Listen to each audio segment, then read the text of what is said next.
আম্পায়াররা যেন ইচ্ছে করেই ম্যাচ জিততে দিচ্ছিল না বাংলাদেশকে। একের পর এক ভুলভাল সিদ্ধান্ত দিয়ে কঠিনভাবে চেপে ধরে টাইগার ক্রিকেটারদের, কখনো আউট আবার কখনো নট আউট, এভাবেই দিয়ে গেছেন একের পর এক অবাক করার মতো ডিসিশন, যেগুলো ভেঙে দিয়েছে টাইগার ক্রিকেটারদের মনোবল।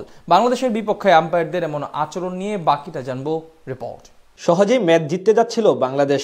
ওপেনিং জুটি বেশ শক্ত ভিত স্থাপন করে দেয় টাইগারদের, কিন্তু মাঝে যেন বড়সড় ধস নেমে আসে ইনিংসে। দুই ওপেনার বিদায় নেওয়ার পর খেই হারিয়ে ফেলে মিডল অর্ডারের ব্যাটসম্যানরা, কিন্তু সেখানে বাংলাদেশের পথটা আরো বেশি কঠিন করে দেয় আম্পায়াররা। টানা দুইটি ভুল সিদ্ধান্ত দিয়ে নিজ দেশকে জিতানোর পায়তারা করছিল তারা, যদিও শেষ পর্যন্ত আর সফল হননি আফগান এক ম্যাচ অফিসিয়াল, অর্থাৎ জিতে যায় বাংলাদেশ। টাইগারদের বিপক্ষে আম্পায়ারদের পক্ষপাতিত্বমূলক আচরণ ছিল এশিয়া কাপ জুড়ে। সেখানে সবচেয়ে বেশি অভিযোগের আঙুল ছিল আফগান ম্যাচ অফিসিয়াল আহমেদ শাহ পাকতিনের বিপক্ষে। বেশ কয়েকটি ম্যাচে বাংলাদেশের বিপক্ষে অদ্ভুত সব ডিসিশন দিয়ে ম্যাচ হারাতে চেয়েছিলেন তিনি, জানিয়ে চর্চা হয় সামাজিক যোগাযোগ মাধ্যমেও।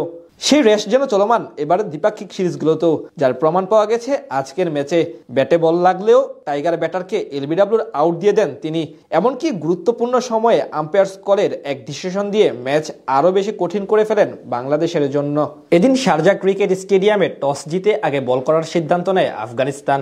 ব্যাটিংয়ে নেমে শুরুটা দারুণ করেন ইব্রাহিম জাদরান, কিন্তু তাকে ফিরিয়ে ব্রেক থ্রো এনে দেন বাহাতি অফ স্পিনার নাসুম আহমেদ। এরপর নিয়মিত বিরতিতে উইকেট হারাতে থাকে তারা।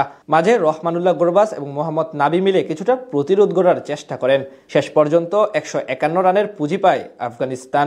এদিকে জবাব দিতে নেমে আগ্রাসী শুরু এনে দেন দুই ওপেনার পারভেজ হোসেন ইমন এবং তানজিদ তামিম। তাদের 109 রানের উদ্বোধনী জুটি ভাঙার পরেই ধস নামে টাইগার শিবিরে। আর সেই সুযোগে আম্পায়াররাও যেন গলার কাটায় পরিণত হয় বাংলাদেশের, যার শুরুটা জাকের আলী অনিকের আউট দিয়ে। 15তম ওভারে বল করছিলেন প্রতিপক্ষ অধিনায়ক রশিদ খান। তার করা দ্বিতীয় বল গোট লেন্থে পিচ করে স্টাম্প বরাবর যায়, যেটি সামনের পায়ে ভর করে সুইপ শট খেলার চেষ্টা করতে গিয়ে ব্যর্থ হন জাকের আলী, যার সুবাদে পেটে লাগলে সঙ্গে সঙ্গে আবেদন করে বোলিং টিম।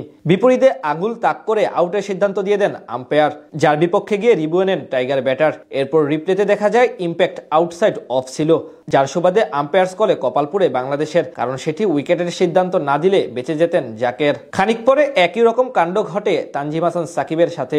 এবার আরেক লেগ স্পিনার নূর আহমেদের গোড লেন্থে পিচ করা ডেলিভারি সুইপ শট খেলতে গিয়ে জগা খিচুড়ি পাকিয়ে দেন সাকিব। ফলস্বরূপ তার বিপক্ষে ওঠে এলবিডব্লিউর আবেদন, আর সেই ডাকে সাড়া দিয়ে আউট দিয়ে দেন বিতর্কিত আম্পায়ার আহমেদ শাহ পাকতিন। কিন্তু রিভিউ না থাকায় ফিরে যান তিনি। পরবর্তীতে রিপ্লেতে দেখা যায় বল ব্যাটে স্পর্শ করেছিল, অর্থাৎ আউট হননি এই টাইগার ব্যাটার। আর এই দুটি ভুল সিদ্ধান্ত আরো বেশি চাপে ফেলেছিল বাংলাদেশকে, যদিও শেষ পর্যন্ত জয় তুলে নেয় টিম টাইগার্স।